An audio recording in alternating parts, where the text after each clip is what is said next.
Hello' everyone good evening সকলোকে নমস্কাৰ জনাইছোঁ আৰু মই সীমাতেকে আপোনালোক সকলোকে সাম্প্ৰতিক প্ৰবাহলৈ পুনৰবাৰ স্বাগতম জনাইছোঁ। আশা কৰিছোঁ সকলোবিলাক ভালেই আছে আৰু আজি ক্লাছটোত আমি আলোচনা কৰিম যোৱা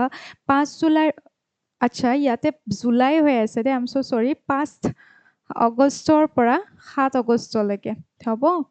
তো 5 আগষ্টৰ পৰা 7 আগষ্টলৈকে আমাৰ কোনখিনি ইম্পৰ্টেণ্ট ঘটনাৱলী আছে আমি সেইসমূহ চাম। চৰি দেই ইয়াতে জুলাই বুলি আছে যদিও মানে জুলাই হৈ থাকিল, কিন্তু আমি যোৱা 5 আগষ্টৰ পৰা 7 আগষ্টলৈকে কি কি ইম্পৰ্টেণ্ট ঘটনাৱলী আছে আজি আমি ক্লাছটোত চাবলৈ চেষ্টা কৰিম। আৰু যিসকল নতুনকৈ জইন হৈছে বা নতুনকৈ আজি ক্লাছটো চাই আছে, মই ক'ব বিচাৰিছোঁ যে আমাৰ কাৰেণ্ট এফেয়াৰ্ছৰ ক্লাছ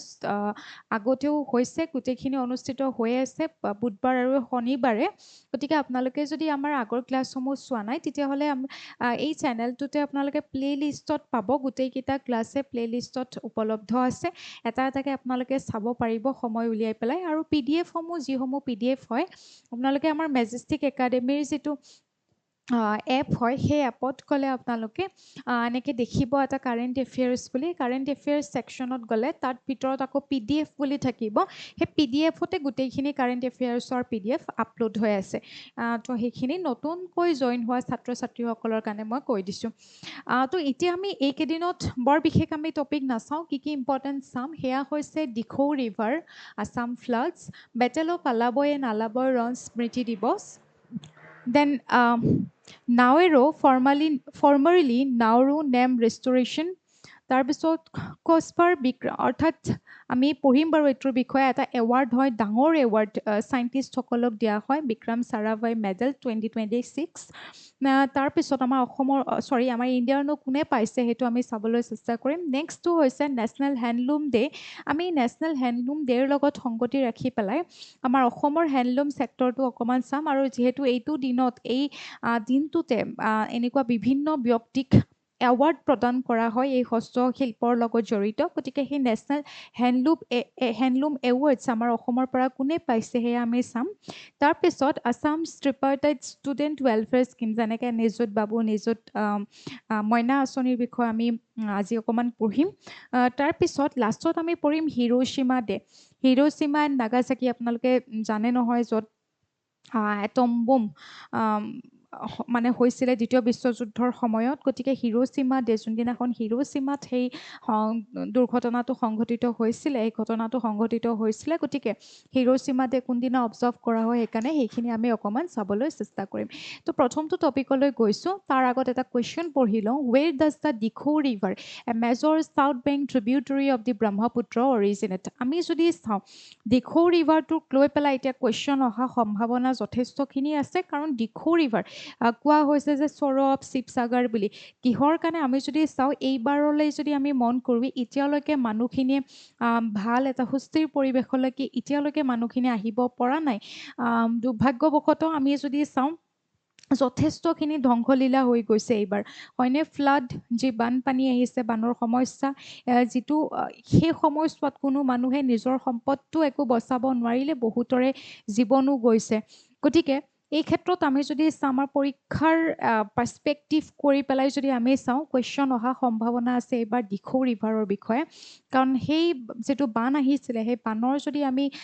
যিটো ভয়াৱহতা হৈছিলে চাব গ'লে সেই দিখৌ ৰিভাৰৰ কাৰণে আমি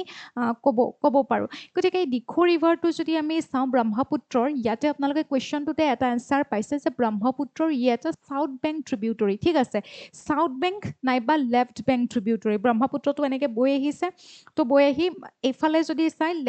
লেফ্ট ফালৰ পৰা দিখৌ ৰিভাৰে ব্ৰহ্মপুত্ৰক কি কৰিব, জইন কৰিব। গতিকে ব্ৰহ্মপুত্ৰ হৈছে চাউথ অৰ লেফ্ট বেংক ট্ৰিবিউটৰী ব্ৰহ্মপুত্ৰ, সেইটো আমি গম পালোঁ। এই ব্ৰহ্মপুত্ৰৰ এই যিটো left bank tributary Dikhow river, এই দিখৌ ৰিভাৰটো ক'ৰ পৰা ইয়াৰ উৎপত্তি হৈছে? আমি জানো যে ই নাগালেণ্ডৰ পৰা ই উৎপত্তি হৈছে, নাগালেণ্ডত ইয়াৰ উৎপত্তিস্থল। কিন্তু নাগালেণ্ডৰ কোনখন ডিষ্ট্ৰিক্টৰ ইয়াত উৎপত্তিস্থল বুলি আমাক এতিয়া এক্সামত সুধিব পাৰে, এনচাৰ হ'ব জোনহেবটো ডিষ্ট্ৰিক্ট, ঠিক আছে? তো জোনহেবুটো ডিষ্ট্ৰিক্ট যিখন নাগালেণ্ডৰ সেই পাহাৰত পৰা ইয়াৰ অৰিজিন হৈছে তো অৰিজিন হয় তাত দিখৌ ৰিভাৰক কি বুলি কোৱা হয় নাইবা এই দিখৌ ৰিভাৰে আমাৰ ব্ৰহ্মপুত্ৰত ক'ত জইন হৈছে সেইখিনি আমি এতিয়া অকণমান সবিশেষ চাবলৈ চেষ্টা কৰিম এইখিনিত মই এইখিনি বস্তু বানপানীৰ যিখিনি কথা আছিলে যে দিখৌ ৰিভাৰে কি ধৰণে কোনকেইটা এৰিয়া বেছি এফেক্টেড হৈছে এই বানৰ মানে সন্মুখীন হ'বলৈ বানৰটো চব জেগাখিনি সেইখিনি সন্মুখীন হৈছে আমি যদি চাওঁ কিন্তু বেছিকৈ যদি জুৰুলা হৈছে ইফেক্টেড হৈছে সেইখিনি যদি আপোনালোকে চায় তাৰে একেবাৰে সীমান্তৱৰ্তী মানে ওচৰৰ যোনখিনি অঞ্চল আছিলে নাজিৰা চিমলুগুৰি ডিমৌ তাৰপিছত নেপালী খুটিৰ য'ত অত্যন্ত বিধ্বস্ত হৈ গৈছে ৰাইট এই গোটেইখিনি এৰিয়াই যদি আপোনালোকে চায় গতিকে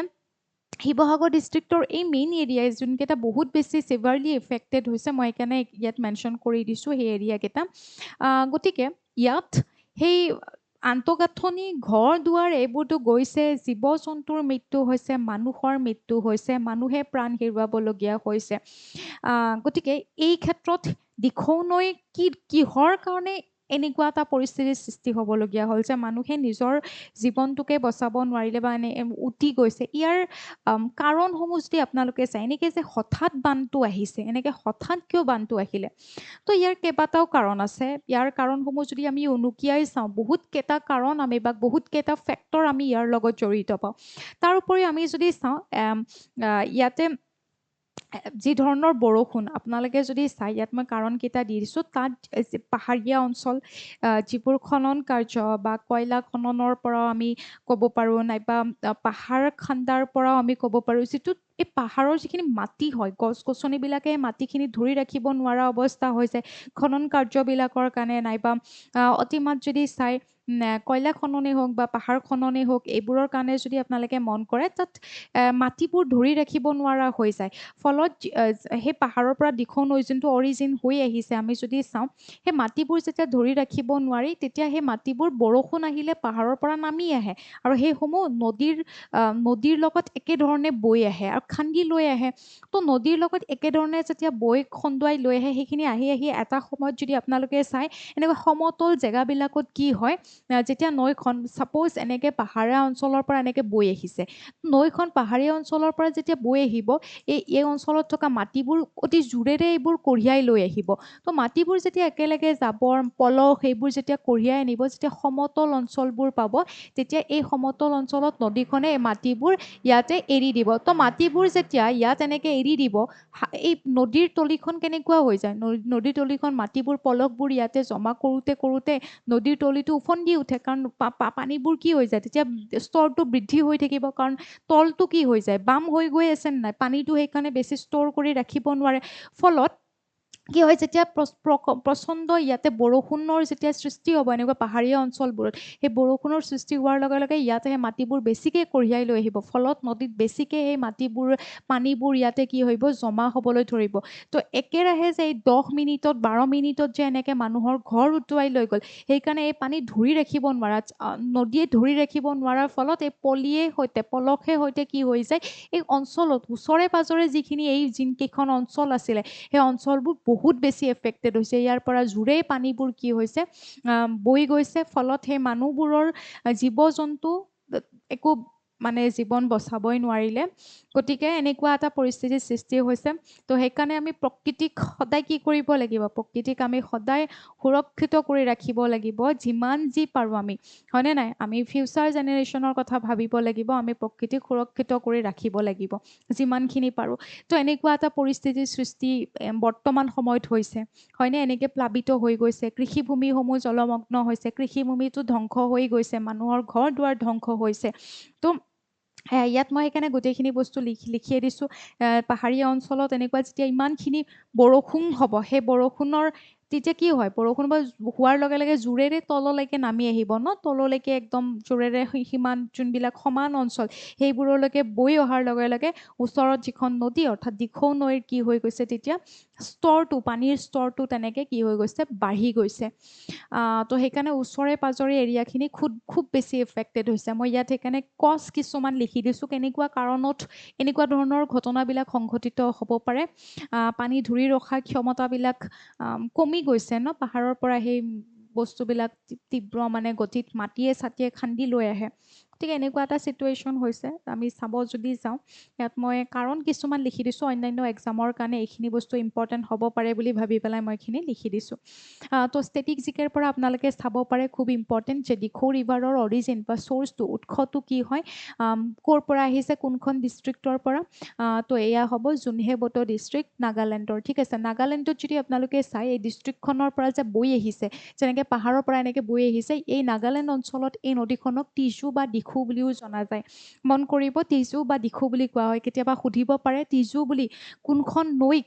নাগালেণ্ডত জনা যায় এই ধৰণৰো কুৱেশ্যন আহিব পাৰে দিখৌ নৈক তাত তিজু বা দিখৌ বুলিও কোৱা হয় একদম পাহাৰীয়া অঞ্চলখিনি তাৰপিছততো সমতলত আহি পেলাই আমাৰ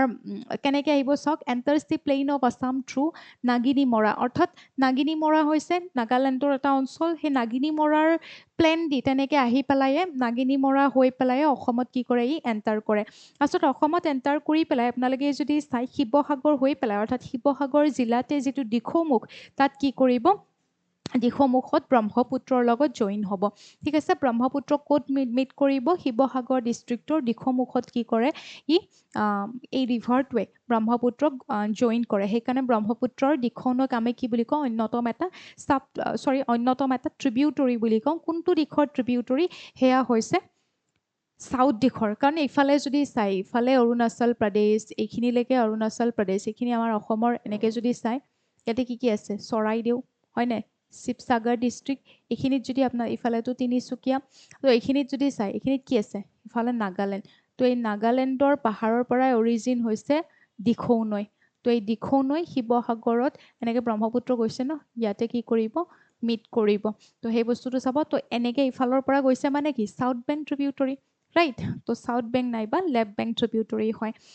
ইয়াত মই এইখিনি লিখিয়ে দিছোঁ আকৌ ইয়াৰে যদি লেংথটো চাই মানে অৰিজিন হোৱাৰ পৰা আদি কৰি যদি ব্ৰহ্মপুত্ৰত পৰালৈকে যদি চাই অলমষ্ট 236 কিলোমিটাৰ হয় আৰু ইয়াতে অসমত বব 98.5 কিলোমিটাৰ অসমত বয় দেন ব্ৰহ্মপুত্ৰত কি হয় ই জইন হয় আৰু ইয়াৰ এলেকা যদি চাই 4,372 স্কুৱেৰ কিলোমিটাৰ ইমান নুসুধে বাৰু কেতিয়াবা হয়তো লেংথটো সুধিব পাৰে যিহেতু এতিয়া নিউজত আছে খুবেই সেইকাৰণে হয়তো সুধিব পাৰে দেন আমি মেজৰ ট্ৰিবিউটৰী অৰ্থাৎ এই দিখৌ নৈৰো কিছুমান ট্ৰিবিউটৰী আছে যিসমূহক আমি ব্ৰহ্মপুত্ৰৰ চাব ট্ৰিবিউ বুলি কওঁ হয়নে কেতিয়াবা সেইবোৰো সুধিব পাৰে দৰিকা নৈৰ কথা আপোনালোকে শুনিছে তো দৰিকা নৈ যোনটো ৰাইট বেংক মানে তোমাৰ হেৰিয়াৰ দিখৌ ৰিভাৰৰ ৰাইট বেংক ট্ৰিবিউটৰী হয় দৰিকা ৰিভাৰ ক'ত জইন কৰে সৰাগুৰিত জইন কৰিব দৰিকা ৰিভাৰে কাক জইন কৰে দিখৌ ৰিভাৰক জইন কৰে তো দৰিকা ৰিভাৰ ব্ৰহ্মপুত্ৰৰ চাব ট্ৰিবিউটৰী হয় এইফালে আপোনালোকে যদি চাই দিখৌ ৰিভাৰৰ অন্যতম এটা ট্ৰিবিউটৰী হৈছে নামদাং সেই নামদাঙৰ পাৰতে যে আপোনালোকে জানে যে ওপৰত নামদাং ষ্টোন ব্ৰিজ হয়নে নাই নামদাং ষ্টোন ব্ৰিজ আছে যোনটো ৰুদ্ৰসিংহৰ সময়ত বনোৱা হৈছিলে যে ঘনশ্যাম খনিকৰ আহিছিলে আপোনালোকক এইবোৰতো মই গোটেই ডিটেইলছত বুজাইছিলোঁৱে তো এই গোটেইবোৰ বস্তুৱেই জড়িত হৈ পৰে হিষ্ট্ৰীৰ পৰা জিঅ'গ্ৰাফীৰ পৰা চব জড়িত হৈ পৰে এটা কাৰেণ্ট নিউজৰ পৰা হয় নাই তো serve as a strategic defence line and trade waterway for the Ahom kingdom আমি ক'ব পাৰোঁ যে আহোম কিংডম আহোম যেতিয়া আমাৰ ডাইনাষ্টি আছিলে তেতিয়া আমি যদি চাওঁ এটা ইয়াত এই দিখৌ নৈক লৈ কিমান কি হৈছিলে ন এটা ইম্পৰ্টেণ্ট পথ হিচাপত জলপথ হিচাপত লোৱা হৈছিলে ট্ৰেডৰ ফালৰ পৰা যুদ্ধৰ ফালৰ পৰাই যদি চাই প্ৰতিৰক্ষাৰ ফালৰ পৰাই যদি চাওঁ হয় নাই আৰু আমি যদি চাওঁ ঐতিহাসিক ৰাজধানী গড়গাঁও আৰু ৰংপুৰ এই নদী উপত্যকাৰ কাষতে গঢ় লৈ উঠিছিলে কাৰণ আমাৰ ৰংপুৰ যিখন 5 নম্বৰখন কেপিটেল আছিলে আহোম কিংডমৰ সেইখন আছিলে ৰংপুৰ অৰ্থাৎ বৰ্তমানৰ শিৱসাগৰ দেন 4 নম্বৰখন আছিলে গড়গাঁও হয় নাই তো এইবোৰ দিখৌ ৰিভাৰৰ পাৰতে অৱস্থিত আছিলে তো এইবোৰ মন কৰিব নেক্সট আমি যদি চাওঁ নেক্সটটো টপিক হৈছে আলাবৈ দিৱস আলাবৈ ৰণ স্মৃতি দিৱস কেতিয়া পালন কৰা হয় এইটোৰ মই এটা আপোনালোকক সৰু ভিডিঅ' দিছিলোঁ হয়নে নাই যে আলাবৈ দিৱস কেতিয়া পালন কৰা হয় বুলি বা আলাবৈ ৰণ স্মৃতি দিৱস বুলিও কোৱা হয় এইটো যোৱা 5 আগষ্টত ইয়াক অবজাৰ্ভ কৰা হৈছিলে তো এনচাৰ 5 আগষ্ট হ'ব তো এইখিনি মই আপোনালোকক অকণমান ডিটেইলছত কৈ দিওঁ যেতিয়া ৰজা আছিলে মন কৰিব আহোমৰ ৰজা আছিলে কোন চক্ৰধ্বজ সিংহ ঠিক আছে চক্ৰধ্বজ সিংহ বা চুপাংমুং বুলি যাক কোৱা হয় আহোম নেম চক্ৰধ্বজ সিংহ কেতিয়া ৰজা হৈছিলে জয়ধ্বজ সিংহৰ যেতিয়া মৃত্যু হৈছিলে জয়ধ্বজ সিংহৰ কেতিয়া মৃত্যু হৈছিলে 1663ত মৃত্যু হৈছিলে ঘিলাজাৰী ঘাট ট্ৰিটি মই সম্পূৰ্ণ পঢ়াইছোঁ আপোনালোকক কেনেকৈ মৃত্যু হ'ল কিয় মৃত্যু হ'ল সবিশেষ পঢ়াইছিলোঁ তো জয়ধ্বজ সিংহ বা চুতামলা যাৰ কোনো ল'ৰা সন্তান নাছিলে মানে একমাত্ৰ এগৰাকী জীয়ৰী আছিলে তো তাৰ ফলত যেতিয়া জয়ধ্বজ সিংহৰ মৃত্যু হৈ যায় উত্তৰাধিকাৰী হিচাপত যদি আমি চাওঁ ক'ৰ পৰা আহিব লগা হৈছিলে কোৱাৰ চাৰিং ফয়দৰ পৰা তো চাৰিঙীয়া ৰজা বুলি কোৱা হয় চাৰিং ফয়দৰ পৰা জয়ধ্বজ সিংহৰে কাজিন চক্ৰধ্বজ সিংহৰ ৰজা হৈছিলে তো জয়ধ্বজ সিংহৰ সময়ত এটা আক্ৰমণ আহিছিলে যাক আমি মীৰ জুমলাৰ আক্ৰমণ বুলি আমি পঢ়িছোঁ তো মীৰ জুমলাৰ আক্ৰমণৰ পিছতে যদি আপোনালোকে চাই মীৰ জুমলাৰ আক্ৰমণৰ পিছত গুৱাহাটীখন তেওঁলোকে লৈ লয় তাৰপিছত যদি আপোনালোকে মন কৰে চক্ৰধ্বজ সিংহ ৰজা হোৱাৰ পিছত তেতিয়া অতন বুঢ়াগোহাঁই লাচিত বৰফুকনৰ সেয়া যিখিনি ভূমিকা সেই ভূমিকা অত্যন্ত গুৰুত্বপূৰ্ণ সেইখিনি সময়ত তো লাচিত বৰফুকন অতন বুঢ়াগোহাঁই কি কৰিব সেই সময়ছোৱাত গুৱাহাটীখন আকৌ ৰিষ্ট'ৰ কৰি মানে ৰিকেপচাৰ কৰে তাৰপিছত যদি চাওঁ মোগলৰ ফালৰ পৰা আৰু এগৰাকী জেনেৰেল পঠিয়াই দিয়ে গুৱাহাটীখন আকৌ ল'বৰ কাৰণে সেই জেনেৰেলগৰাকী কোন আহিছিলে ৰাম সিং আহিছিলে ৰাইট ৰাম সিং আহিছিলে কেতিয়া আহিছিলে ৰাম সিং 1669ত যদি আমি চাওঁ ৰাম সিং আহিছিলে তাৰপিছত 1669ত ৰাম সিঙে যেতিয়া এই পশ্চিম ছাইডৰ পৰা আহি আছিলে ঘোঁৰাত অহা সৈন্য ডাঙৰ কামান নেতৃত্বত মানে ৰাম সিঙৰ নেতৃত্বত আহি আছিলে তেতিয়া লাচিত বৰফুকনে কি কৰিছিলে আমি যিহেতু জানো যে গৰিলা কৌশলত আহোম কিংডমত খুব পাৰ্গত আছিলে তো তেতিয়া লাচিত বৰফুকনৰ নেতৃত্বত গোটেই সৈন্যবাহিনীয়ে মোগলৰ সৈন্যবাহিনীৰ ওপৰত তেনেকুৱা গৰিলা কৌশলগত সেই যুদ্ধ কৰি আছিলে ভিতৰি তো তেতিয়া ৰাম সিঙে কি চেলেঞ্জ দিছিলে চক্ৰধ্বজ সিঙক যে সাহস আছে যদি আমাক সন্মুখত যুদ্ধ কৰা এনেকৈ বুলি কৈছিলে ৰাইট তো তেতিয়া চক্ৰধ্বজ সিংহই কি কৈছিলে লাচিত বৰফুকনক পুৰা নিৰ্দেশ দিছিলে যে তেওঁলোকৰ লগত যুদ্ধ কৰিব লাগে প্ৰপাৰ যুদ্ধ কৰিব লাগে তো সেই যিখন যুদ্ধ হৈছিলে সেই যুদ্ধখন হৈছিলে বৰ্তমান সময়ত যদি আমি চাওঁ দদৰা আপোনালোকে হয়তো জানে আমিনগাঁৱৰ সেইফালে যে দদৰা সেই দদৰাৰ সেই অঞ্চলতে যিটোক আমি আলাবৈ বুলি কওঁ হয়নে আলাবৈ বুলি কোৱা হৈছিলে তো সেই আলাবৈতে কি হৈছিলে সেই যুদ্ধখন হৈছিলে যিখন যুদ্ধক সেইকাৰণে কি বুলি কোৱা হয় বেটেল অফ আলাবৈ বুলি কোৱা হয় বেটেল অফ আলাবৈ তো এই চক্ৰধ্বজ সিংহৰ নিৰ্দেশ মতে যিহেতু যুদ্ধখন তেনেকৈ পুৰা যুদ্ধ ক্ষেত্ৰত কৰিবলগীয়া হ'ল ভিতৰেও যিটো গৰিলোৱা ৱাৰ সেইটোক প্ৰত্যাখ্যান কৰি পেলাই এইটো যুদ্ধ কৰিব লগা হ'ল মুকলি পথাৰত যুদ্ধ কৰিব লগা হ'ল তো এইটো সময়ত মোগলৰ যি ঘোঁৰাত অহা সৈন্য খুব শক্তিশালী আছিলে ঘোঁৰাত অহা সৈন্য আৰু কামানৰ সৈন্যৰ হাতত যদি আমি চাওঁ দুৰ্ভাগ্যবশতঃ আহোমৰ সৈন্য 10,000 সৈন্যৰ মৃত্যু হৈছিলে তো সেই 10,000 সৈন্যৰ যদিও মৃত্যু হৈছিলে কিন্তু আহোম পৰাজয় হোৱা নাছিলে আমাৰ অসমৰ এই বৃহত্তৰ অসমীয়া জাতি পৰাজয় বৰণ কৰা নাছিলে বৰঞ্চ আমাৰ যিখন 1671ৰ যিখন যুদ্ধ আছিলে সেই বেটেল অফ শৰাইঘাটৰ যুদ্ধখনত আমি মোগলক পৰাজিত কৰিবৰ কাৰণে সক্ষম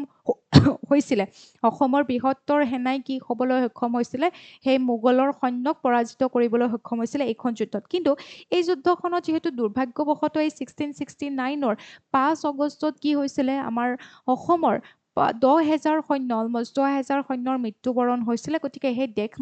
দেশৰ বাবে সেই সময়ছোৱাত 10,000 সৈন্যৰ যে মৃত্যু হৈছিলে সেই তেখেতসকলক স্মৰণ কৰি পেলাই তেখেতসকলক শ্ৰদ্ধা জনাবৰ কাৰণে স্মৃতি দিৱস হিচাপত পালন কৰিবৰ কাৰণে 2020 চনত অসম চৰকাৰে সিদ্ধান্ত লৈছিলে তো 2020 চনত সিদ্ধান্ত লৈছিলে সেই মৰ্মে প্ৰত্যেক 5 আগষ্ট তাৰিখে এতিয়া আলাবৈ ৰণ দিৱস হিচাপত পালন কৰা হয় এই ইনফৰমেশ্যনখিনি আপোনালোকে হিষ্ট্ৰীৰ লগত ৰিলেট কৰি পেলাই ধুনীয়াকৈ মনত ৰাখি থ'ব 5 আগষ্টক সেইকাৰণে আলাবৈ ডে হিচাপত পালন কৰা হয় সুধিব পাৰে আলাবৈ ডেট কোন ৰজা আছিলে সেই সময়ছোৱাত ৰাইট তো এইবাৰো পালন কৰা হ'ল 2026 চনত 5 আগষ্ট তাৰিখে আমিনগাঁৱৰ সেই যে আলাবৈ ৰণ স্মৃতি সৌধ আছে তাত পালন কৰা হ'ল আৰু লগতে কিয় পালন কৰা হয় মই এইখিনি ধুনীয়াকৈ গোটেইখিনি কথা লিখি দিছোঁ আপোনালোকে এবাৰ PDF-টো পালে ধুনীয়াকৈ মনত কৰিবই পাৰিব যে কেতিয়া হৈছিলে 1669ৰ 5 আগষ্ট তাৰিখে হৈছিলে তো আহোমৰ ৰজা কোন আছিলে সেই সময়ছোৱাত চক্ৰধ্বজ সিংহ তো নেতৃত্ব দি পেলাই গৈছিলে লাচিত বৰফুকন সেই সময়ছোৱাত লাচিত বৰফুকনক সহায় কৰিছিলে তেতিয়াৰ বুঢ়াগোহাঁই মিনিষ্টাৰ কোন অতন বুঢ়াগোহাঁই তেখেতৰ সহায় কৰিছিলে তো তেখেতসকলৰ উদ্যোগত যদি চাই সেই যুদ্ধখন সংঘটিত হৈছিলে আৰু তাৰ পিছতে কিন্তু 1671তে কিন্তু শৰাইঘাটৰ যুদ্ধও হৈছিলে সেইবোৰ বস্তু মনত ৰাখিব নেক্সট টপিকত যোৱাৰ আগত এটা কুৱেশ্যন পঢ়ো the Pacific island nation formerly known as Nauru ঠিক আছে আমি যে ৰিপাব্লিক অফ নাউৰু বুলি আপোনালোকে হয়তো জানে সৰু আইলেণ্ড নেশ্যন হয় নাউৰু তো এই নাউৰুক কিন্তু এতিয়া ৰিনেম কৰা হ'ল ঠিক আছে মনত ৰাখিব অত্যন্ত মানে সৰু আইলেণ্ড নেশ্যন যিখনৰ নাম আছিলে নাউৰু বুলি আমি জানো তো এই নাউৰুক ৰিনেম কৰা হৈছে তো পৰম্পৰাগত যিটো নাম আছিলে সেই নামটোৰে এতিয়া দিয়া হৈছে ৰিচেণ্টলি নাউৰুৰ পাৰ্লিয়ামেণ্টত বিল পাছ হ'ল নামটো চেঞ্জক লৈ পেলাই তো আমাক যিহেতু এনেকুৱা ধৰণৰ কুৱেশ্যন সোধে আগতে যোৱাবাৰ এডিআৰিত চেকোস্লোভাকিয়াৰ বিষয়ে সুধিছিলে চেকোস্লোভাকিয়া মানে আগতে এনেকৈ দিছিলে নেকি এতিয়া কোনখন কাণ্ট্ৰি এক্সিষ্ট নকৰে কিবা এনেকুৱা এটা কুৱেশ্যন আহিছিলে আপোনালোকৰ মনত হয়তো থাকিব পাৰে এডিআৰি পেপাৰ যদি চাইছে কোনখন কাণ্ট্ৰি এক্সিষ্ট নকৰে বৰ্তমান সময়ত তো চেকোস্লোভাকিয়া বুলি অপশ্যনত আহিছিলে তো চেক আৰু স্লোভাকিয়া দুখনটো বেলেগ বেলেগ কাণ্ট্ৰি হৈ যায় নহয় মই আপোনালোকক পঢ়াইছিলোঁ তো তেনেকুৱা কুৱেশ্যনবোৰ সুধি দিয়ে মানে তো নাউৰু যিহেতু নামটো চেঞ্জ হ'ল এখন কাণ্ট্ৰিৰ নাম চেঞ্জ হ'ল তো তাৰ পৰা কেইবাটাও কুৱেশ্যন আহিব পাৰে আমি সেইখিনি পঢ়িম তো নাউৰুক এতিয়া অফিচিয়েলি কি নাম দিয়া হ'ল এটা পুৰণি যোনটো ইণ্ডিজিনিয়াছ তেওঁলোকৰ থলুৱা যোনটো নাম আছিলে সেইটো লোৱা হ'ল তো সেয়া অপশ্যন কি হ'ব বা ইয়াতে ৰিপাব্লিক অফ নাৱেৰো আছে ৰিপাব্লিক অফ নিউ আছে ৰিপাব্লিক অফ কিৰিবাটি আছে ৰিপাব্লিক অফ টুভালু আছে তো ইয়াতে শুদ্ধ উত্তৰ হ'ব অপশ্যন এ নাৱেৰো তো এই নাৱেৰোৰ পৰা নাউৰু অৰ্থাৎ আমি যদি চাওঁ নাউৰু যিখন ৰিপাব্লিক অফ নাউৰু যিখন কাণ্ট্ৰি হয় তাত মানে পূৰ্বতে যিখিনি ব্যক্তি আছিলে তেওঁলোকে মানে উচ্চাৰণ কৰিছিলে কি বুলি নাৱেৰো বুলি কৈছিলে অৰ্থাৎ সাগৰৰ পাৰলৈ যাওঁ এনেকুৱা ধৰণৰ অৰ্থ বহন কৰে এই শব্দটোৱে নাৱেৰো কিন্তু আমি যিহেতু জানো যে এই আইলেণ্ড নেশ্যনখনো কিন্তু উপনিৱেশৰ মানে কবলত আছিলে বহুত বছৰ কেইবাটাও ইউৰোপীয় শক্তিৰ অৰ্থাৎ কেইবাটাও ইউৰোপীয়ান কাণ্ট্ৰিৰ হাতত মানে হস্তান্তৰ হৈছিলে কেইবাবাৰো যেনেকৈ এবাৰ 1798তো 1888তো 1842 এনেকুৱাকৈ কেইবাবাৰো কি হৈছিলে ব্ৰিটেইন হওক জাৰ্মানী হওক নাইবা অষ্ট্ৰেলিয়া হওক নিউজিলেণ্ড হওক এনেকৈ কি হৈছিলে কলনী পাতিছিলে তাত গতিকে যেতিয়া ইউৰোপীয়ানসকলে সেই নাৱেৰো শব্দটো তেওঁলোকে নাউৰো বুলি তেওঁলোকে উচ্চাৰণ কৰিব ল'লে আৰু তেনেকৈ কাগজে পত্ৰই নাউৰো শব্দটো লিখিলে আৰু তেনেকৈ মানে সেই কাণ্ট্ৰিখনে যেতিয়া আমি যদি চাওঁ 1945ত যেতিয়া দ্বিতীয় বিশ্বযুদ্ধ শেষ হৈছিলে তাৰপিছত যদি চাই এই আইলেণ্ড নেশ্যনখন কাৰ আণ্ডাৰত আপোনালোকে চাব পাৰে যে ব্ৰিটেইন কিবা লিখি পালোঁ ব্ৰিটেইন হওক নাইবা 1945ৰ পিছত ব্ৰিটেইন হওক তাৰপিছত নিউজিলেণ্ড হওক অষ্ট্ৰেলিয়া হওক এই ধৰণে পৰিচালিত কৰিছিলে তো তেনেকৈ তাৰ কবলতে আছিলে তাৰপিছত নাউৰু বুলি কোৱা হৈছিলে লাষ্টত আমি যদি চাওঁ 1968ৰ পিছত যদি আপোনালোকে চাই জানুৱাৰী মাহত ই ফ্ৰীডম পাইছিলে অৰ্থাৎ নাউৰু ৰিপাব্লিক অফ নাউৰু এখন প্ৰপাৰ এখন ইণ্ডিপেণ্ডেণ্ট কাণ্ট্ৰিত ই পৰিণত হৈছিলে তেতিয়াৰ পৰা ৰিপাব্লিক অফ নাউৰু বুলিয়ে কোৱা গৈছিলে কিন্তু যিহেতু থলুৱা নামটো আছিলে নাৱেৰো তো নাৱেৰো নামটো সেইকাৰণে কলনিয়েল সেই উপনিৱেশিকতাবাদৰ যি নাম আছিলে নাউৰু সেইটোক গুচাই পেলাই এতিয়া মানে থলুৱা নামটো লোৱাৰ কাৰণে সিদ্ধান্ত লোৱা হ'ল তো থলুৱা নাম যিসকল তাত যিখিনি আদিবাসী ব্যক্তি আছিলে তেওঁলোকে নাৱেৰো বুলি কৈছিলে বা সাগৰৰ পাৰলৈ যাওঁ এনেকুৱা ধৰণৰ অৰ্থ মই মাত্ৰ ক'লোৱে সেইকাৰণে নামটো চেঞ্জ কৰা হ'ল তো সুধি দিব পাৰে নাউৰু কি কাণ্ট্ৰি হয় ক'ত অৱস্থিত হয় ই আইলেণ্ড কাণ্ট্ৰি অৰ লেণ্ডলক কাণ্ট্ৰি এইবিলাক সুধিব পাৰে তো মই ইয়াত লিখিয়ে দিছোঁ নাউৰু ৱৰ্ল্ডৰ কিমান থাৰ্ড স্মলেষ্ট কাণ্ট্ৰি হয় কিন্তু ঠিক আছে তো এইখন পেচিফিক আইলেণ্ড কাণ্ট্ৰি হয় ফৰ্মাৰলি ন'ন এজ নাউৰু মানে নাউৰু বুলি আমি জানো কিন্তু এতিয়া ট্ৰেডিশ্যনেল নামটো লোৱা হ'ল কি বুলি ৰিপাব্লিক অফ নাৱেৰো বহুত ইম্পৰ্টেণ্ট কিন্তু দেই এইটো মনত ৰাখিব সকলোৱে প্ৰশান্ত মহাসাগৰৰ এখন দ্বীপ আইলেণ্ড হয় তো সেইটোও সুধিব পাৰে নাৱেৰো ক'ৰ আইলেণ্ড নেশ্যন হয় এনেকৈও সুধিব পাৰে তো ইয়াত গোটেইখিনি মই লিখিয়ে দিছোঁ কেতিয়া এমেণ্ডমেণ্ট এক্ট তেওঁলোকৰ পাৰ্লিয়ামেণ্টৰ এমেণ্ডমেণ্ট এক্ট পাছ হৈ পেলাই মানে বিল পাছ হৈ পেলাই নামটো কি বুলি দিব বুলি ক'লে নাৱেৰো বুলি দিবলৈ তেওঁলোকে সিদ্ধান্ত ল'লে তো সেইকাৰণে চেঞ্জ হৈ গ'ল এতিয়া তো এইখন আমি ষ্টেটিক জিকেৰ পৰা অকণমান যদি চাওঁ এক ছেকেণ্ড আৰু এইখিনিতো মই অলপ আগতে ক'লোৱে কেনেকৈ নাউৰু হৈছিলে তেওঁলোকৰ নামটো তো ষ্টেটিক জিকেৰ পৰা এইখিনি চাই থৈ দিব কেপিটেল তেওঁলোকৰ কি হয় ইয়াৰেন হয় ঠিক আছে তেওঁলোকৰ কেপিটেল ইয়াৰেন তাৰপিছত যদি আপোনালোকে চাই কাৰেঞ্চি যদি চাই ডলাৰ হয় লোকেশ্যন চালে চেণ্ট্ৰেল পেচিফিক অ'চেন তাৰপিছত এই এইখিনি মেপখনত যদি আপোনালোকে ধৰিব পাৰিছে গোটেইখিনি বস্তু আৰু ইয়াতে আপোনালোকে আৰু এটা বস্তু ধৰিব পাৰিছে world smallest independent Republic nation হয় এখন স্বাধীন ৰিপাব্লিক গণৰাজ্যিক দেশ যদি চাই বিশ্বৰ ভিতৰতে সৰু গণৰাজ্যিক দেশ হয় স্বাধীন গণৰাজ্যিক দেশ হয় আৰু এৰিয়াৰ ভিতৰত যদি চাই এৰিয়া ৱাইজ যদি চাই তেতিয়াহ'লে আপোনালোকে মন কৰিব বাই এৰিয়া লেণ্ড এৰিয়া হ'লে থাৰ্ড স্মলেষ্ট হ'ব ঠিক আছে বাই এৰিয়া যদি ছভৰেন কাণ্ট্ৰিৰ কথা যদি সোধে সাৰ্বভৌম ৰাষ্ট্ৰ তেতিয়াহ'লে বাই এৰিয়া অৰ্থাৎ মাটিকালিৰ হিচাপত যদি চাই থাৰ্ড হ'ব কিন্তু আপোনালোকক যদি ইণ্ডিপেণ্ডেণ্ট ৰিপাব্লিক গণৰাজ্যিক দেশ বুলি যদি সুধিছে তেতিয়াহ'লে ৱৰ্ল্ডৰ ভিতৰতে প্ৰথমখন ঠিক আছে সৰু হ'ব দেন ছভৰেন ষ্টেট মাটিকালিৰ হিচাপত যদি আপোনালোকক সুধিছে তেতিয়াহ'লে থাৰ্ড নাম্বাৰত একদম ফাৰ্ষ্টত সৰু কোনখন হয় ভেটিকান চিটি আপোনালোকে সকলোৱে জানে ভেটিকান চিটি দেন ছেকেণ্ডত আহে মনাকো দেন থাৰ্ডত আমি এইখনৰ কথা ক'ব পাৰোঁ নৱেৰোটো ক'ব পাৰোঁ এতিয়াতো চেঞ্জ হ'লে নামটো নাৱেৰো হয়নে অ'কে তো নেক্সট টপিকৰ আমি কুৱেশ্যন এটা পঢ়ি ল'ম who became the first Indian woman scientist to win the prestigious COSPAR Vikram Sarabhai Medal for 2026 তো এই মেডেল পোৱা তেখেত হৈছে ভাৰতৰ চতুৰ্থ নম্বৰ গৰাকী ব্যক্তি আৰু প্ৰথম গৰাকী উমেন তো তেখেত কোনটো হ'ব অপশ্যন এ হ'ব প্ৰফেচৰ আন্নাপূৰ্ণী সুব্ৰমণিয়ম ঠিক আছে চ' প্ৰফেচৰ আন্নাপূৰ্ণী সুব্ৰমণিয়ম হৈছে ভাৰতৰ প্ৰথম গৰাকী মহিলা চাইণ্টিষ্ট যোনে কোচফাৰ বিক্ৰম চাৰাভাই মেডেল পাবলৈ সক্ষম হৈছে আৰু লগতে তেখেতে চতুৰ্থ নম্বৰ গৰাকী ভাৰতীয়ও তেখেত হৈছে গতিকে ইয়াত গোটেইখিনি মই লিখি দিছোঁ eminent astrophysicist professor Annapurni Subramaniam director of the অৰ্থাৎ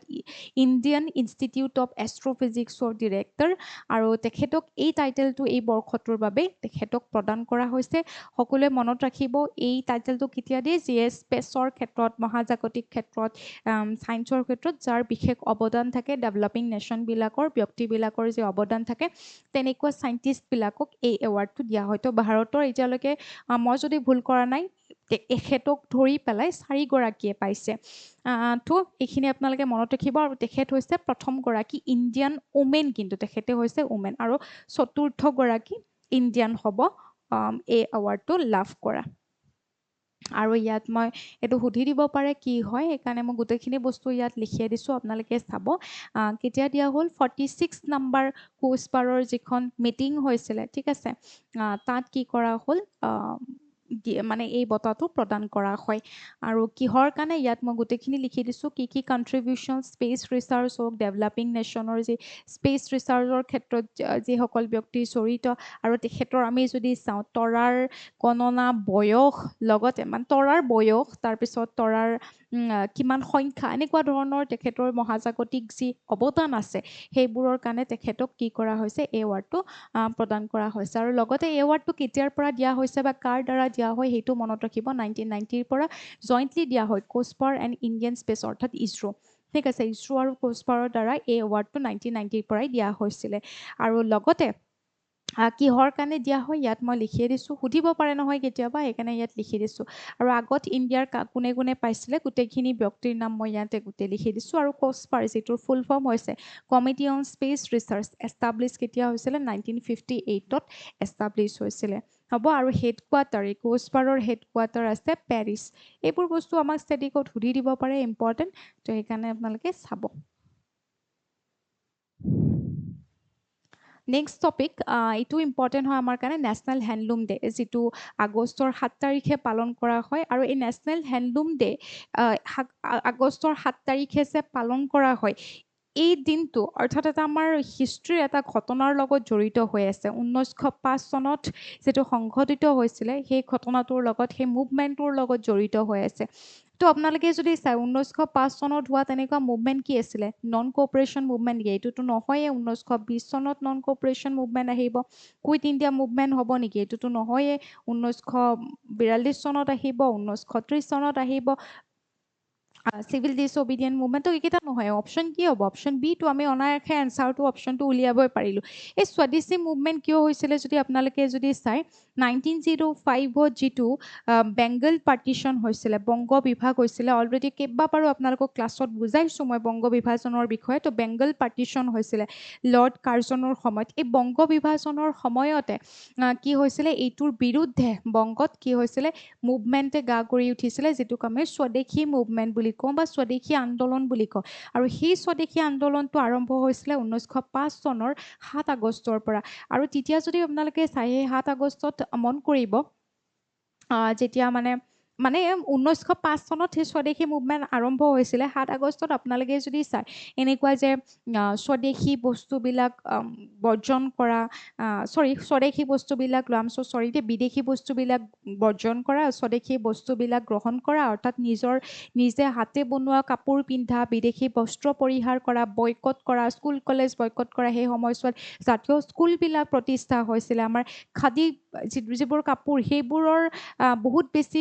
মানে উন্নতি হৈছিলে সেই সময়ছোৱাত এই মুভমেণ্টৰ ফলস্বৰূপে আৰু তেতিয়াৰ সেইটোৰ দিনৰে গুৰুত্বতাটো ৰাখিবৰ কাৰণে সন্মান দিবৰ কাৰণে কি কৰা হৈছে নেশ্যনেল হেণ্ডলুম ডে হিচাপত অবজাৰ্ভ কৰা হয় এই আগষ্টৰ 7 তাৰিখে আৰু এই আগষ্টৰ 7 তাৰিখে যে ৰাষ্ট্ৰীয় হস্ততাঁত দিৱস মানে উদযাপন কৰা হয় সেইটো কিহৰ কাৰণে হয় বুলি কেতিয়াবা সুধিব পাৰে স্বদেশী আন্দোলন আৰু এই স্বদেশী আন্দোলন কিহৰ কাৰণে হৈছিলে বংগ বিভাজন হয়নে এইবোৰ গোটেইবোৰ লিংক হৈ আছে তো এতিয়া আপোনালোকে যদি চায় আমি গম পালোঁ যে এই 7 তাৰিখত আমাৰ স্বদেশী আন্দোলনটো আৰম্ভ হৈছিলে আৰু যিটো আন্দোলন আৰম্ভ হোৱাৰ পিছতে মই যোনটো ক'লোঁ যে বাহিৰৰ বস্তুবিলাক বৰ্জন কৰা বয়কট কৰা স্বদেশী বস্তুবিলাক লোৱা এইবোৰ যে মুভমেণ্টটোৰ এইবোৰ যে পাৰ্ট আছিলে আৰু সেই গোটেইসমূহকে সন্মান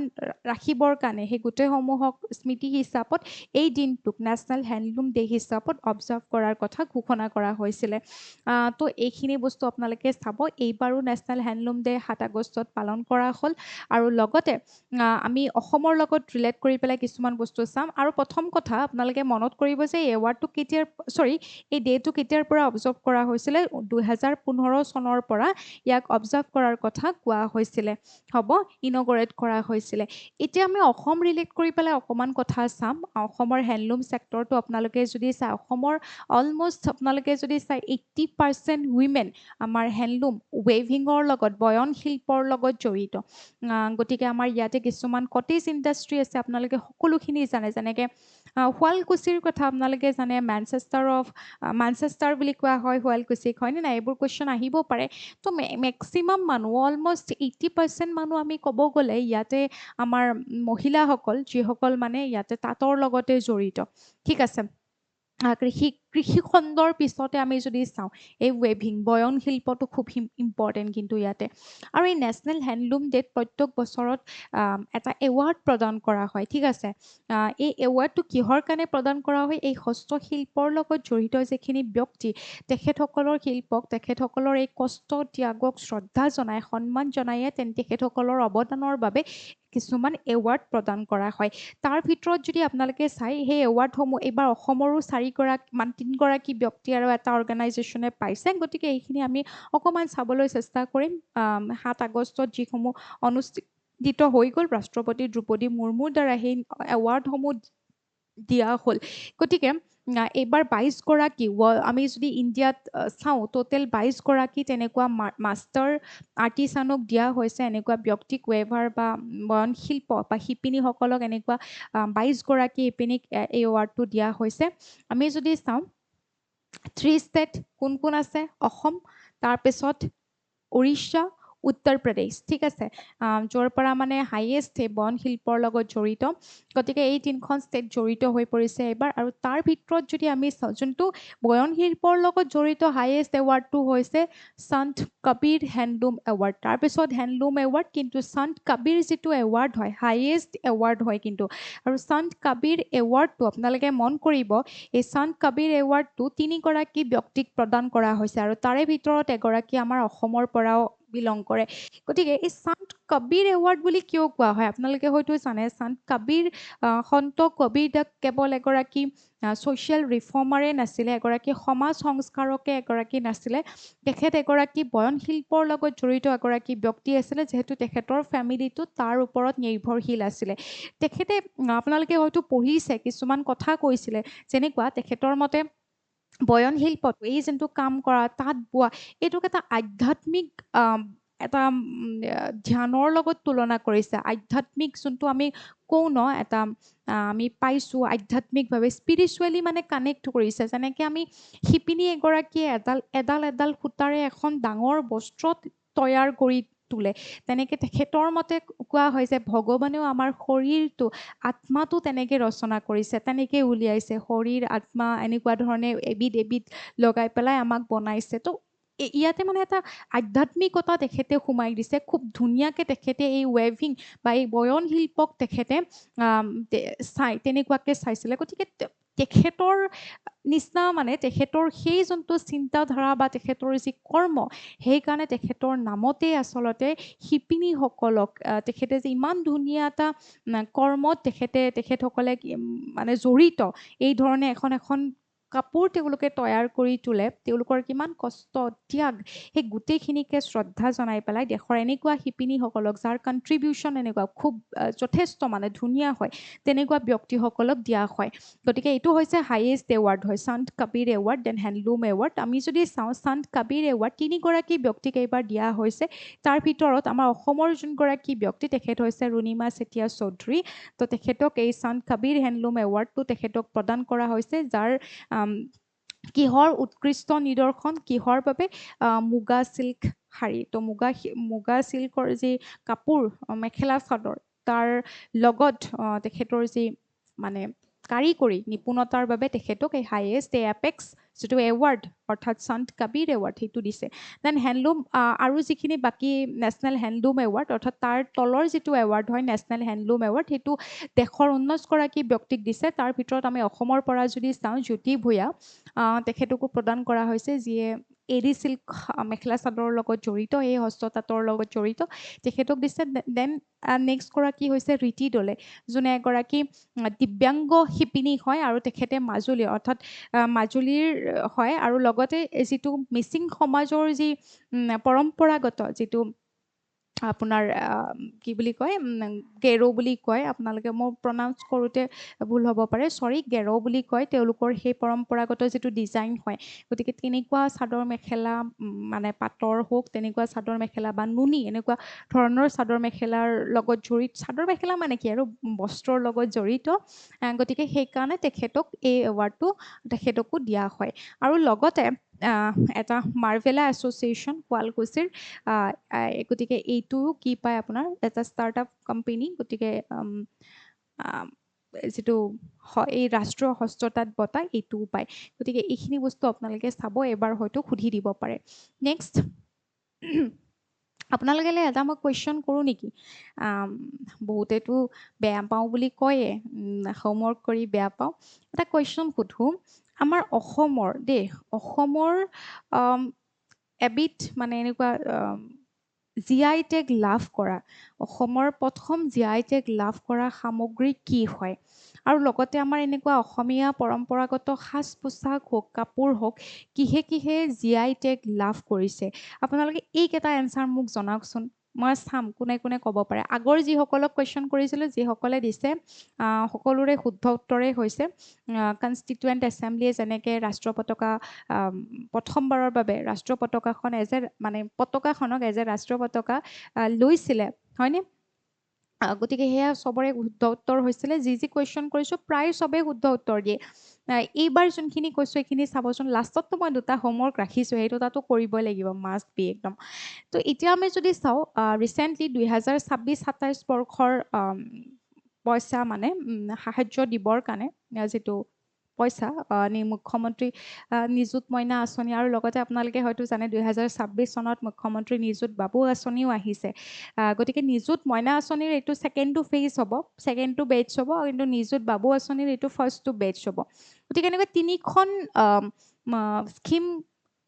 আনিছে আমি যদি চাওঁ তো এই মুখ্যমন্ত্ৰী নিযুত মইনা আঁচনিৰ যদি আমি চাওঁ স্নাতকোত্তৰ বা BEd কৰা সকলক কিমানখিনি পইচা প্ৰতিমাহে দিব বুলি কৈছে 800 per month 1000 per month 1200 per month 2500 per month তো অপশ্যন ডিটো হ'ব কাৰণ স্নাতকোত্তৰ PG আৰু BEdৰ কাৰণে সেইখিনি দিব বাকী ইয়াতে মই লিখিয়ে দিছোঁ অন আগষ্ট 6 2026 এপ্লাইৰ কাৰণে ঘোষণা কৰা হৈছে এইবাৰ শ্ৰীমন্ত শংকৰদেৱ কলাক্ষেত্ৰত হয়তো আপোনালোকে এইখিনি গমে পাইছে তো এই তিনিখন স্কিমৰ কথা ঘোষণা কৰিছে ঘোষণা মানে কি আগতে আহিছে বাট কি হ'ব এইবাৰ নেক্সট যোনসকলে আবেদন কৰিব মানে পাব প্ৰক্ৰিয়াটো আৰম্ভ কৰিছে মুখ্যমন্ত্ৰী নিযুত মইনা আঁচনি মুখ্যমন্ত্ৰী নিযুত বাবু আঁচনি আৰু শিক্ষাৰ্থী সহায়ক প্ৰয়াস অৰ্থাৎ এইটো এককালীন সাহায্য হ'ব কিতাপ পত্ৰ বয় বস্তু এইখিনি কিনিবৰ কাৰণে দিব তো এইখিনি আমি অকণমান চাই লওঁ যিটো নিযুত মইনা আঁচনি এইটোৰ হয়তো আপোনালোকে সকলোৱে জানে ইয়াৰ মূল উদ্দেশ্য কি নিযুত মইনা আঁচনিৰ মূল উদ্দেশ্য হৈছে যে ছোৱালীসকলকতো সবলীকৰণ বা ছোৱালীসকলকতো শিক্ষা দিয়া হয়েই লগতে আমাৰ যি বাল্য বিবাহ আছিলে চাইল্ড মেৰিজ আছিলে এনেকুৱা ধৰণৰ কুসংস্কাৰমূলক নীতিবিলাকক ৰোধ কৰিবৰ কাৰণে যাতে ছোৱালীসকলে উচ্চ শিক্ষা তেওঁলোকে ল'ব পাৰে চৰকাৰে যাতে সহায়ত যাতে তেওঁলোকে ক্লাছ কৰিব পাৰে অৰ্থাৎ পঢ়িব পাৰে হায়াৰ এডুকেশ্যন ল'ব পাৰে যাতে তেওঁলোকৰ বাল্য বিবাহ নহয় তো এইবোৰ ধৰণৰ বস্তুবিলাক ৰোধ কৰিবৰ কাৰণে দিয়া হৈছে তো ডাইৰেক্ট বেংক ট্ৰান্সফাৰ হ'ব সকলো ছাত্ৰীৰ হেৰিয়ালৈকে তো ইয়াত মই লিখিয়ে দিছোঁ এইবাৰো এইটো বৰ্ষত আপোনালোকে যদি চায় 10 মাহৰ কাৰণে এই সাহায্যটো দিয়া হ'ব কাৰণ তাতো উইণ্টাৰ ছামাৰ ব্ৰেক এইবোৰ থাকিব সেইখিনি নহয় বাদ দি পেলাই 10 মাহত প্ৰদান কৰিব তো কিমানখিনি আমি যদি চাওঁ 11-12ত ফাৰ্ষ্ট ইয়েৰ ছেকেণ্ড ইয়েৰ 800কৈ পাৰ মান্থ দেন আণ্ডাৰ গ্ৰেজুৱেটসকলক কিমানখিনি দিব 1250 পষ্ট গ্ৰেজুৱেটখিনিক কিমান দিব 2500কৈ দিব আৰু লগতে আমি যদি চাওঁ যিসকল তেওঁলোকতো ডাইৰেক্টলি বেংক ট্ৰান্সফাৰে কৰা হ'ব আৰু যিটো বাবু আঁচনিকো এনেকৈ ডাইৰেক্টলি মানে বেংক ট্ৰান্সফাৰ কৰা হ'ব তেওঁলোকৰ যাতে ল'ৰাবিলাকে যাতে পঢ়াখিনি যাতে এখন ফৰ্ম হয় নে নাই এখন ফৰ্ম মুকলি কৰা হৈছে তো ল'ৰাবিলাকে যাতে সঘনাই মানে কি ক্লাছৰ পৰা শ্ৰেণীৰ পৰা যাতে পইচা আৰ্থিক দিশত যাতে তেওঁলোকে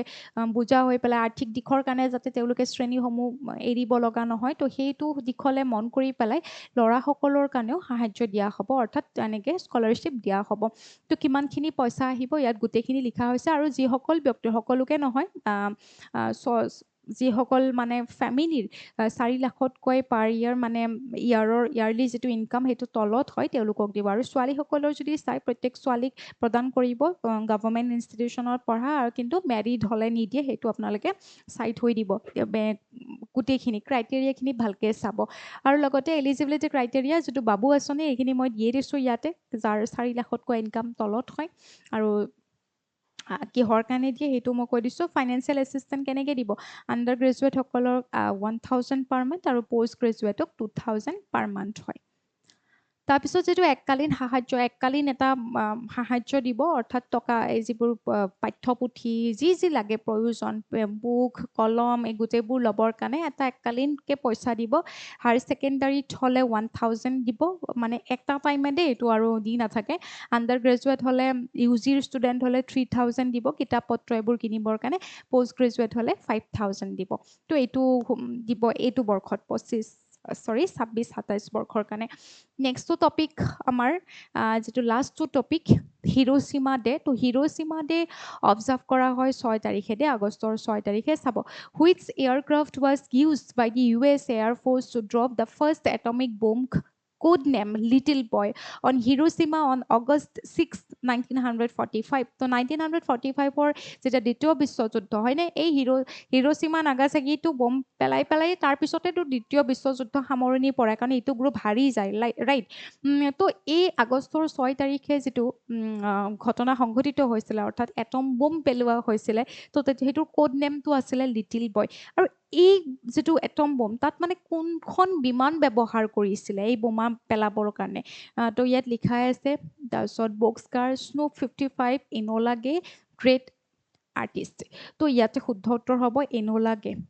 আৰু নাগাচাকিৰ কাৰণে আছিলে বক্সকাৰ কিন্তু এনোলা গেখন ইয়াতে হিৰোচিমাত পেলাবৰ কাৰণে এই বিমানখন ব্যৱহাৰ কৰা হৈছিলে তো ইনফৰমেশ্যনখিনি কিন্তু প্ৰায় ইয়াৰে ওপৰত কুৱেশ্যন সোধে দেই কোড নেম কি হয় বিমানখনৰ নাম কি হয় ইয়াত মই গোটেইখিনি লিখি দিছোঁ কি মানে কোনটো পাৰমাণৱিক বোমা পেলাইছিলে হয়নে ইয়াত গোটেইখিনি মই লিখি দিছোঁ আপোনালোকে চাই থৈ দিব এনোলা গে যিটো US B-29 বম্বাৰ ইনোলা গে এইখন বিমান ব্যৱহাৰ কৰা হৈছিলে আৰু এইটো ইউৰেনিয়াম বেছড হয় ঠিক আছে ইয়াৰে এটম বোমটো ইউৰেনিয়াম বেছড হয় আৰু যিটো নাগাচাকিত পেলাইছিলে সেইটো আছিলে প্লুটনিয়াম বেছড এইখিনি কিন্তু মনত ৰাখিব ইম্পৰ্টেণ্ট আৰু এই যোনটো কোড নেম দুটা হয় ঠিক আছে কোড নেম দুটা মনত ৰাখিব হিৰোচিমাত আছিলে লিটিল বয় কোড নেম দিছিলে সেই ইনচিডেণ্টটোত নিক নেম দিছিলে লিটিল বয় আৰু লগতে যেতিয়া নাগাচাকিও যিহেতু 9 তাৰিখত পেলাইছিলে ন সেইটো আপোনালোকক সুধিব পাৰে তাৰ কোড নেমটো আছিলে ফেটমেন আৰু ইয়াত যিখন বিমান ব্যৱহাৰ কৰা হৈছিলে বক্সকাৰ তো এইটো ইয়াত থকা বোমটো আছিলে কি প্লুটনিয়াম বেছড আছিলে এইখিনি আপোনালোকে মন কৰিব দেই ডেট দুটা মন কৰিব এটা ডেট হৈছে 6 আগষ্ট যিটো হিৰোচিমা ডে হিচাপত অবজাৰ্ভ কৰা হয় আৰু যিটো নাগাচাকিত পেলোৱা হৈছিলে সেইটো আছিলে আপোনাৰ আগষ্টৰ 9 তাৰিখে আৰু প্লুটনিয়াম বেছড আছিলে কোড নেমটো ফেটমেন আছিলে এইখিনি ইণ্ডিয়ান হিষ্ট্ৰীৰ পৰা কুৱেশ্যন ৱৰ্ল্ড হিষ্ট্ৰীৰ পৰা কুৱেশ্যন কেতিয়াবা দি দিয়ে সেইকাৰণে মন কৰিব তো মই হোমৱৰ্ক দুটা দিছোঁ দেই দুটা পঢ়ি দিওঁনে নিজে পঢ়িবই পাৰিব ধুনীয়াকৈ মোক দি দিলেই হ'ল ঠিক আছে এইটো দি দিলেই হ'ল মই এইটো এটা দিছোঁ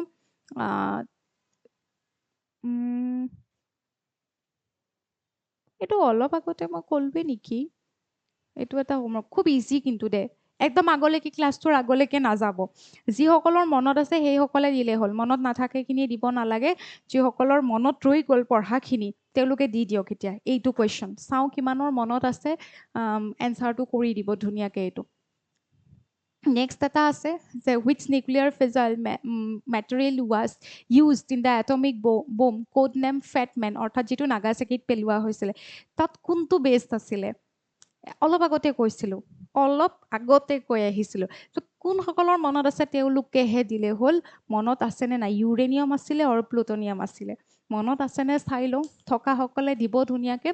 আৰু যিসকলে নতুনকৈ চাইছে পুনৰ কৈছোঁ আমাৰ এই PDF-সমূহ আমাৰ মেজেষ্টিক একাডেমি এপটো ডাউনলোড কৰিব তাত আপোনালোকে কাৰেণ্ট এফেয়াৰ্ছত যাব আৰু কাৰেণ্ট এফেয়াৰ্ছত গ'লে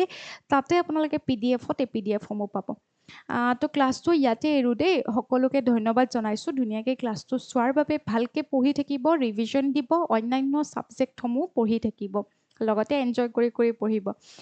পুনৰবাৰ থেংক ইউ আপোনালোক সকলো ভালে থাকিব নেক্সট ক্লাছত লগ পাম তেতিয়ালৈকে ভালকৈ পঢ়ি থাকিব খালি বাই বাই